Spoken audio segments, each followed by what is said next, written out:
Friends, காலை வணக்கம். Price தி Lord. இன்றைக்கி பிறந்த நாள், கல்யாண நாள் கொண்டாடுற எல்லாருக்கும் என்னுடைய வாழ்த்துக்கள். ரோஸ் வில்லியம் சேனல்லேருந்து வாழ்த்துக்கள் தெரிவிக்கிறேன்.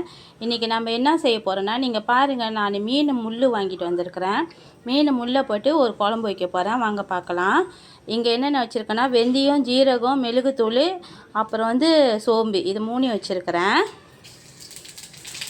இன்றைக்கி கடுகு தாளிப்பு நான் போடல ஃப்ரெண்ட், இது 3 போட்டிருக்கேன். இவங்க நல்லா பொரிஞ்சு வர்றப்ப பூண்டு, தக்காளி, கருப்பில், வெங்காயம், அப்புறம் இஞ்சி கொஞ்சம் இடித்து வச்சுருக்கேன். இவங்களையும் போட்டுடுறேன். இவங்க நல்லா வெந்து வரட்டும். இவங்க எல்லாத்தையும் போட்டிருக்கேன் ஃப்ரெண்ட். நான் உப்பு எண்ணெயிலே போட்டேன் ஃப்ரெண்ட், எப்பயும் சொல்கிற மாதிரி தான். வெந்து வரட்டும் கொஞ்ச நேரம். இப்போ பாருங்கள், இவங்க கூட நான் ஒரு கத்திரிக்காய் போட்டிருக்கேன். ஒரு கத்திரிக்காய், ஒரு டொமேட்டோ, ஒரு பச்சை மிளகா போட்டிருக்கேன் ஃப்ரெண்ட். இவங்க எல்லாம் சேர்ந்து வெந்து வரட்டும்.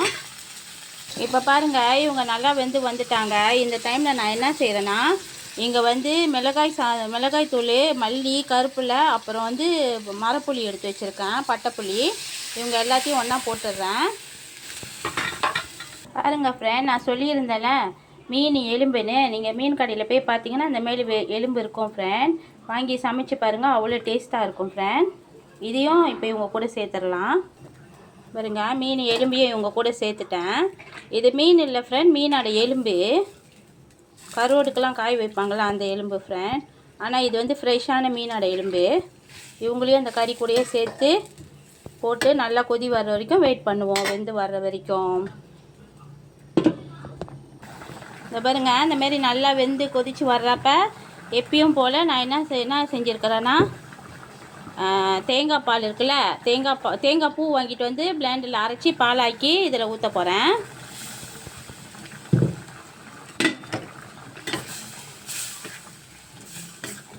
மீன் முள் கறி ஃப்ரெண்ட், மீன் முள் கறி. இது அவ்வளோ டேஸ்ட்டாக இருக்கும். தோசை, சப்பாத்தி, இட்லிக்கெலாம் அவ்வளோ டேஸ்ட்டாக இருக்கும் ஃப்ரெண்ட். இந்த முள் கறி சாதத்தில் போட்டு சாப்பிட்டிங்கன்னா சும்மா அப்படி தான் இருக்கும் ஃப்ரெண்ட். எப்பயுமே நீங்கள் பார்த்துருப்பீங்க, இந்த மீன் கறி ஆக்குறப்ப, நார்மல் மீன் கறி ஆக்குறப்ப நான் நல்லெண்ணெய் ஊற்றுவேன் கடைசியாக இறக்கும் போது. இன்றைக்கி நல்லெண்ணெய் ஊற்றலை ஃப்ரெண்ட், இந்த ஓலி லைஃப் ஊற்றுறேன் இந்த கறிக்கு. ஏன்னா அந்த எலும்பில் உள்ள எசன்ஸும் இந்த எண்ணெயும் சேர்ந்து நம்ம சாப்பிடும்போது அவ்வளோ டேஸ்ட்டாக இருக்கும். இந்த எண்ணெய் கொஞ்சம் ஊற்றிக்கிறேன். கண்டிப்பாக அந்த மீன் கறியை நீங்கள் ட்ரை பண்ணி செஞ்சு சாப்பிட்டு பாருங்கள். அப்போ தான் உங்களுக்கு இந்த எலும்பு மீன் கறி எப்படி இருக்குதுன்னு உங்களுக்கு டேஸ்ட்டு தெரியும். தேங்க்யூ. பாருங்கள் ஃப்ரெண்ட்ஸ், சுட சுட மீன் முள் கறி. இன்றைக்கி மீன் முள் கறியில் நான் கத்திரிக்காய் போட்டிருக்கேன். ஏன்னா இன்றைக்கி கத்திரிக்காய் சாப்பிடணுன்னு எனக்கு ரொம்ப ஆசையாக இருந்துச்சு, அதனால் போட்டிருக்கேன்.